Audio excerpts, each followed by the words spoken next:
అందరికీ మురళీధర్ క్లాస్ రూమ్కి స్వాగతం.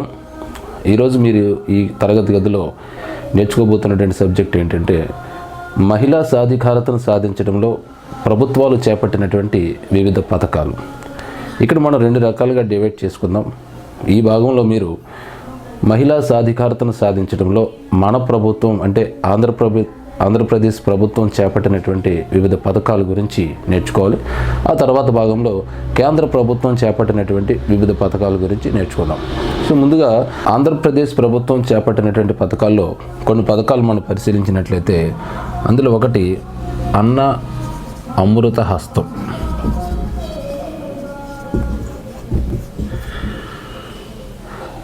అన్న అమృత హస్తం అనేటువంటి ఈ పథకాన్ని కనుక మనం పరిశీలించినట్లయితే దీని యొక్క ప్రధాన ఉద్దేశం మనం దేని గురించి అని ప్రశ్నించుకుంటే ఇది ముఖ్యంగా గర్భిణీ స్త్రీల కోసం ఏర్పాటు చేసినటువంటి పథకం.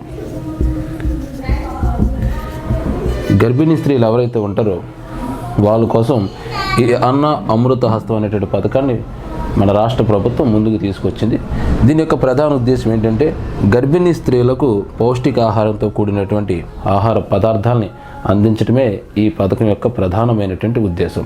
అదేమిటని మనం గమనించుకున్నట్లయితే వీళ్ళకి గర్భిణీ స్త్రీలు ఎవరైతే ఉంటారో వాళ్ళకి నెలకి 25 రోజుల పాటు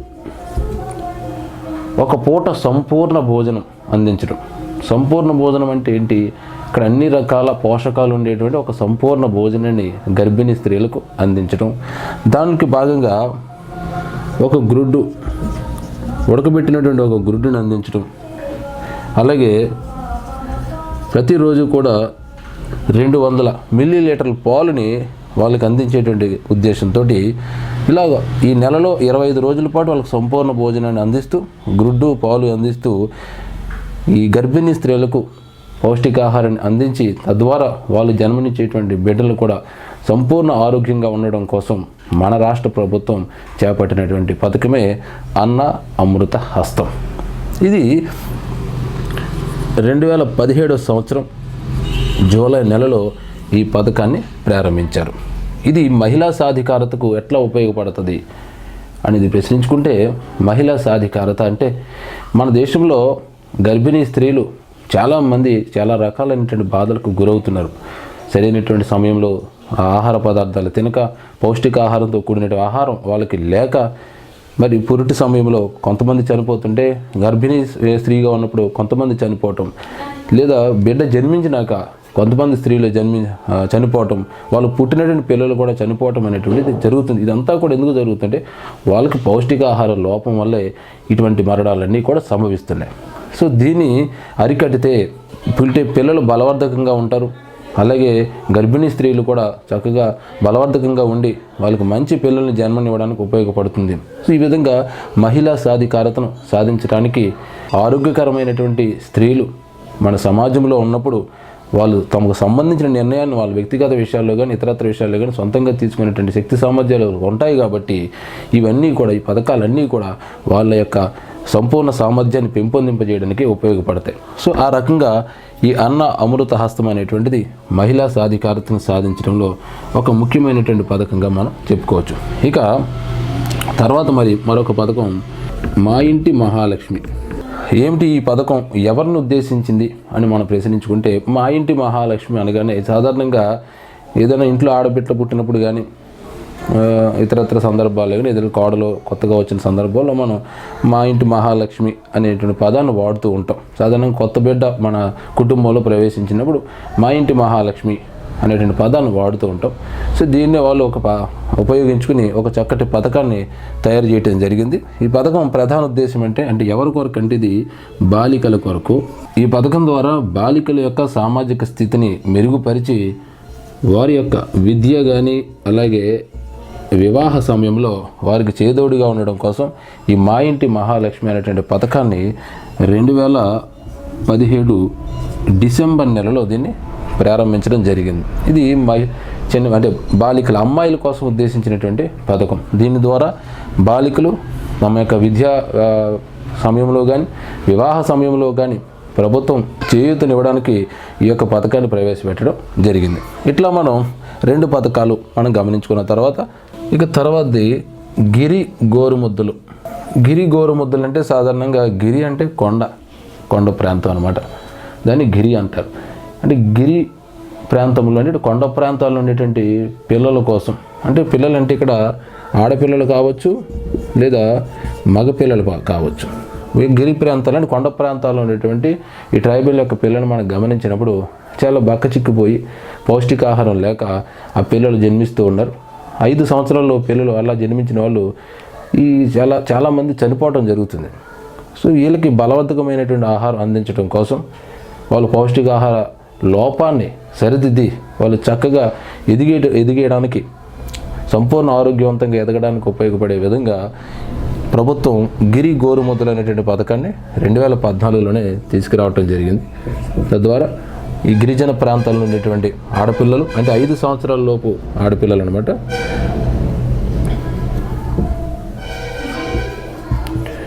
5 సంవత్సరాల లోపు ఆడపిల్లలు కానీ 5 సంవత్సరాల లోపు ఉన్నటువంటి మగపిల్లలకు కానీ పౌష్టికాహారంతో కూడిన ఆహారాన్ని అందించి తద్వారా వాళ్ళు బలవర్ధకంగా ఎదగడానికి ఉపయోగపడేటువంటి పథకమే గిరి గోరుముద్దలు. ఇక తర్వాత పథకం మనం గమనించినట్లయితే కుటీర లక్ష్మీ పథకం. ఈ కుటీర లక్ష్మీ పథకం యొక్క ప్రధాన ఉద్దేశం మనం గమనించుకుంటే వెరీ సింపుల్ అనమాట. ఈ మహిళల యొక్క ఆర్థిక పరిస్థితిని మెరుగుపరిచి చక్కగా మహిళల్లో కూడా పారిశ్రామికవేత్తలను తయారు చేయడానికి ఈ కుటీర లక్ష్మీ పథకాన్ని ఉపయోగించారు. అంటే కుటీర లక్ష్మీ పథకం కాబట్టి గ్రామీణ ప్రాంతాల్లో ఉండేటువంటి మహిళలు వాళ్ళ యొక్క ఆర్థిక పరిస్థితిని మెరుగుపరిచి గ్రామీణ ప్రాంతంలోనే చిన్న పరిశ్రమలు ఏర్పాటు చేసుకుని, అంటే భారీ స్థాయి పరిశ్రమలు కాదు, చిన్న పరిశ్రమలు ఏర్పాటు చేసుకుని ఒక చక్కనైనటువంటి మహిళా పారిశ్రామికవేత్తలుగా వాళ్ళని తయారు చేయడానికి ఈ కుటీర లక్ష్మీ పథకాన్ని ఉద్దేశించడం జరిగింది. తద్వారా మహిళలు సాధికారతను సాధించడానికి ఈ పథకాలన్నీ కూడా ఉపయోగపడతాయని మనం ఇక్కడ భావించుకోవచ్చు. ఇక తర్వాత మహిళా సాధికారతను సాధించడానికి మన ప్రభుత్వం చేపట్టినటువంటి మరొక పథకం దుల్హాన్ పథకం. ఈ దుల్హాన్ పథకం ఎవరికి ఉద్దేశించిందంటే పేద ముస్లింల కోసం ఉద్దేశించబడింది. ఎవరైతే పేద ముస్లింలు ఉంటారో వాళ్ళకి వివాహ సమయంలో 50,000 రూపాయల్ని ఈ పథకం ద్వారా అందిస్తారు, ఈ దుల్హాన్ పథకం ద్వారా.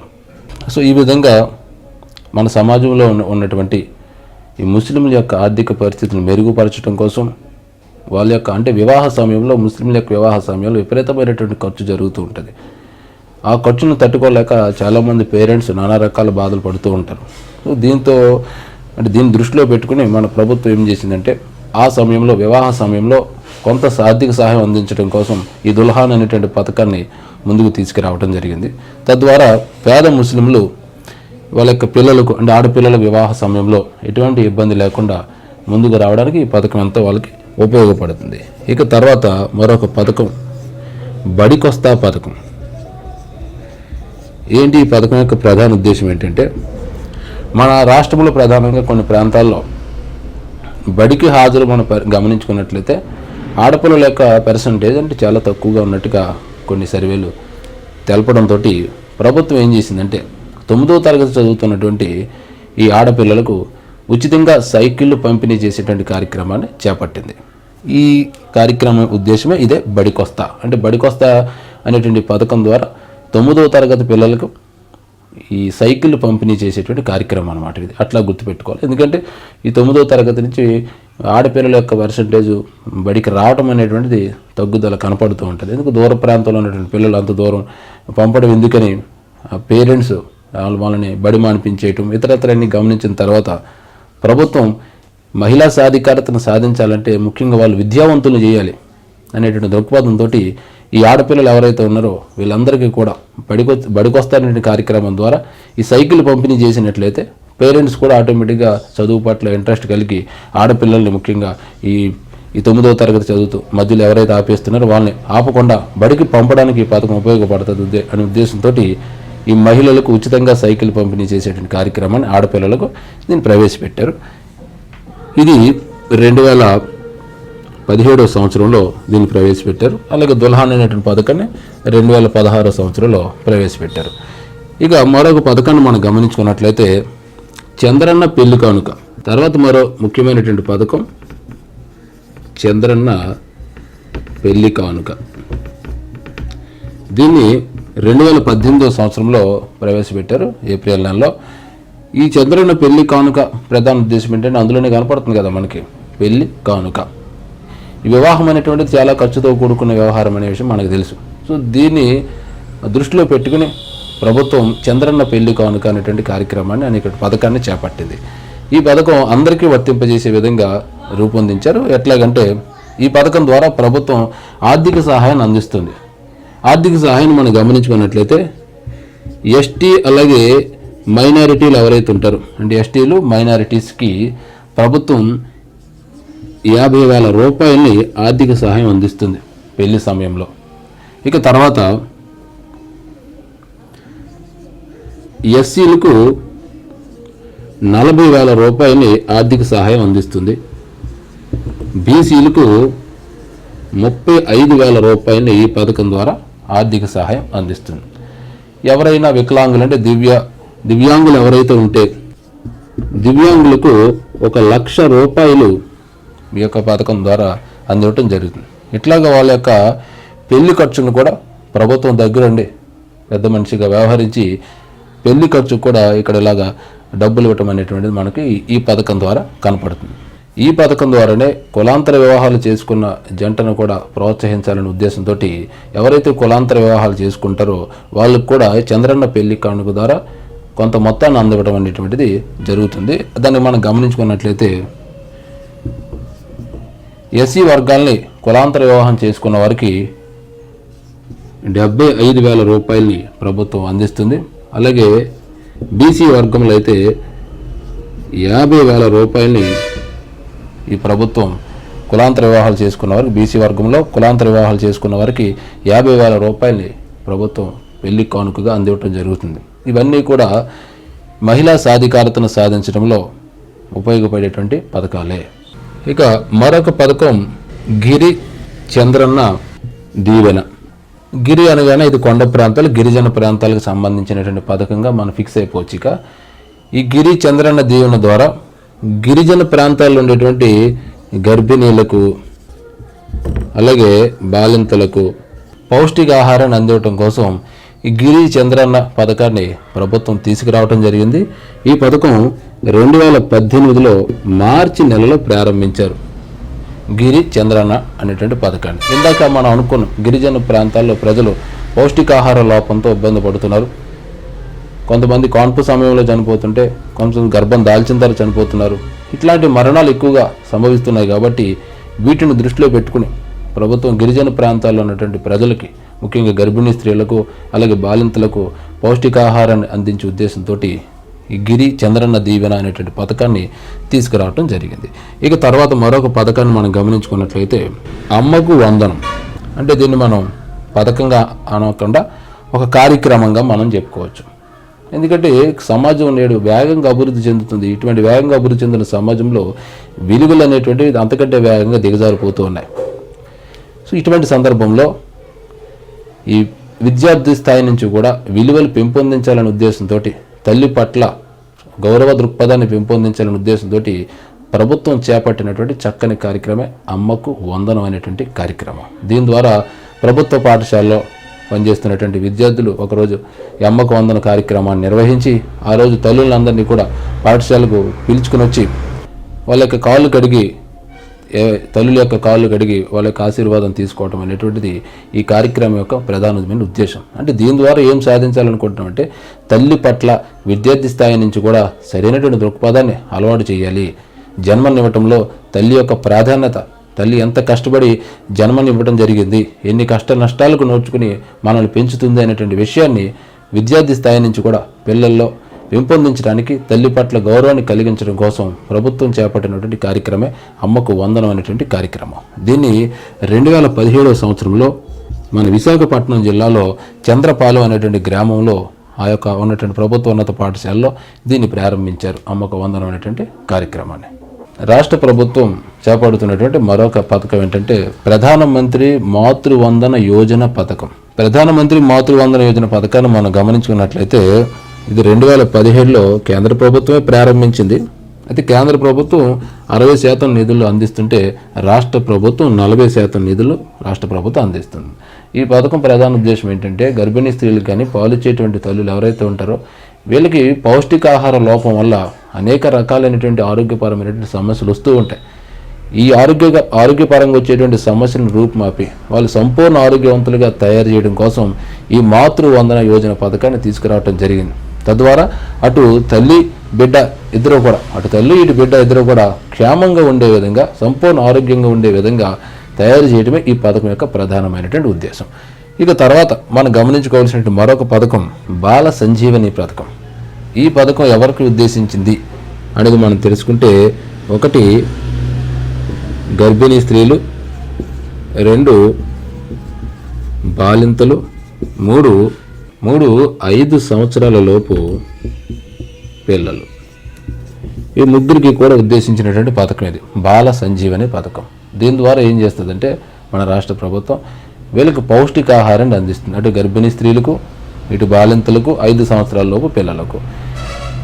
ఈ పౌష్టికాహారాన్ని కనుక మనం అంటే ఈ బాల సంజీవన పథకం ద్వారా ప్రభుత్వం ఇచ్చేటువంటి పౌష్టికాహారాన్ని మనం గమనించినట్లయితే అందులో ఒకటి రాగి పిండి ఇస్తుంది, అలాగే పాత బెల్లం ఇస్తుంది, దాంతోపాటుగా కొర్రలు, అలాగే వేరుశెనగ,